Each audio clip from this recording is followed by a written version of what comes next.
बाबा जी, हाँ जी बेटा। एक बात तो बताएं। हाँ बेटा। पूरी दुनिया में ज़्यादातर मुसलमान ही क्यों मुश्किल में है?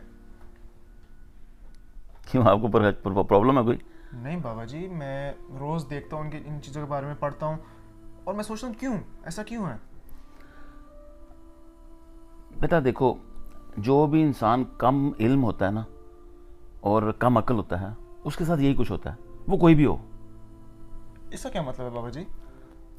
बेटा मतलब क्या है, जो इंसान कुदरत के अमल को नहीं समझता, हकीकत को नहीं समझता, अपने माइंड से चलने की कोशिश करता है, अपनी ख्वाहिशात से चलने की कोशिश करता है, तो वो इसी तरह स्ट्रगल में रहता है, मुश्किल में रहता है, कोई भी हो।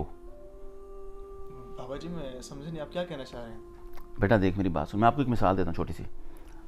आप एक कंपनी के मालिक हो, गौर से सुनो मैं बात क्या कर रहा हूँ। आप जी। एक कंपनी के मालिक हो